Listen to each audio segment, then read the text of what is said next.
All right, next part of this page, what are the specific areas of opportunity? What are the opportunities in new home sales?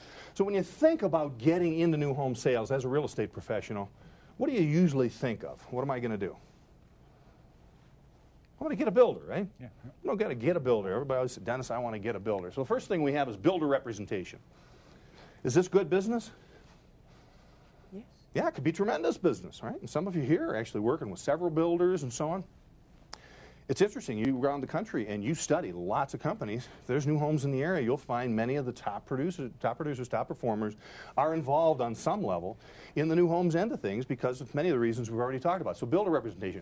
Our focus for many years in our training was helping companies pursue this business. And as you go through the course, you're going to find from soup to nuts every little bit of information and all kinds of strategies and ideas. So if that's what you want to do, we're going to show you how to do that. At the end of the program, we're going to talk step by step about how to sell your services to builders and developers. We're going to give you systems and tools and strategies and all kinds of things to make that happen. Another area, though, to consider, have any of you thought about the idea of new home buyer representation? All right, is anybody here marketing him or herself as a new home buyer specialist? No one doing that now. But when I ask people, do you think there might be some opportunity, many people are saying, I hadn't thought of that. That is really a way to differentiate, way to stand out in the market. We have more and more people pursuing that stuff. And I'll go through some examples here in a few minutes. Number 3, we have building lot sales. Have any of you had the fun of building lot sales? Anybody done that? All right, the building lot sales lead to what? They lead to home sales, right? And they often lead to relationships not only with prospective buyers, they often lead to relationships with builders. So we're generally going to be working on a developer representation basis in building lot sales. I often describe building lot sales, though, as selling mud. Now, it depends on where you come from. Most of the country, we have plenty of mud, don't we? We have all the mud we need and then some. Have any of you had that experience where you're out there and when you start the building lot sales, the roads aren't even in, right? So there's stakes in the ground, little flags waving in the wind, and there's piles of mud. And the street is mud. There's mud everywhere. You got little funky trailers sitting out there in the middle of the mud. And you are now trying to convince people that right here in the middle of all this mud, your dreams will come true. So we're going to build your new home, and you're going to build your future and raise your children. That's a tough gig, but there are strategies and things you can do, and many people have realized tremendous success, starting their business and working through that. Raw land sales. Have any of you had the opportunity to identify a parcel of raw land, take that to a developer? Okay, and pursue that, or a developer builder. So the developer's responsibility is to do all the design, get all the approvals and so on, get in streets, utilities, get everything approved to the point where we're going to actually start building. The development business is a highly political business. And people say, well, could you teach me all the ins and outs of the development end of it? Well, there's a lot of technical stuff that you can learn. But the politics, you just got to dive in and figure that out locally, right? Okay, so that's the development business. The building business is the process then? Building the home. So building the home. So design, permits, approvals, building the homes. As you go through the RCC, Residential Construction Certified course, we're going to take you through that process. We're going to talk about the planning process. We're going to talk about architectural drawings.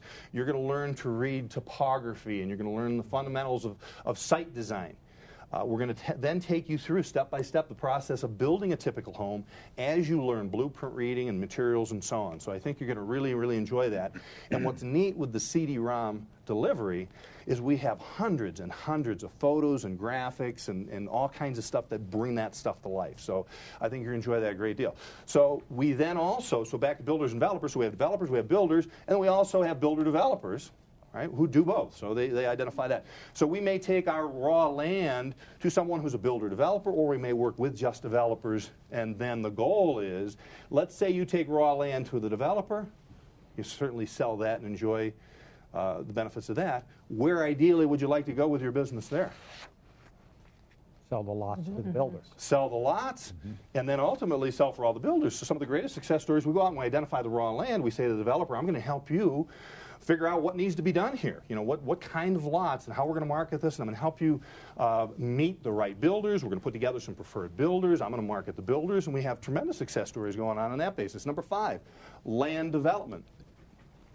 Have any of you done land development yourself? Okay, in my travels, I meet an awful lot of people who've done that, an awful lot of people who get into that. Some brokerages realize that they can set up a land development business to drive a lot of their business with builders. And you know, one of the messages I like to share is the more you know about land, the more you as a real estate professional have information or can control the land, the more leverage you have to work with builders and developers successfully. When I'm working with a company that wants to establish a new homes division, for example, one of the things I'll tell them is you need to become experts on everything as it relates to land. You need to develop relationships with land planners. Ideally, you want to get on the ground floor, work with the developers, and drive your business from that standpoint. Finally, number 6, we have home building. And have you done any home building, either custom or speculative home building? All right. Has anyone here had their own home built for them? So you worked through the process of a custom home with a builder, have you? All right. And did you enjoy the process? Mm-hmm. Yeah, good. You know, it's usually one of two things. You know, it's either somebody comes out the other side and says, I will never do that again. Or you just get the sawdust in your blood. You just love it, right? The construction process. And you know, so that's interesting as well. I've had so many people. We've had 30,000 people through the course, and I know a lot of times I'll talk to someone and they'll say, you know, not really sure if new homes is right for me. By the time you're done with this course, you'll know. You'll have an idea. And the truth is, if you get all the way through this and you say, you know what, I've decided, now I know what to do and what it's all about, it's not for me. Well, good. You've learned that a lot easier than you could have gone out and hitting your head on the wall for 2 or 3 years trying to make it happen.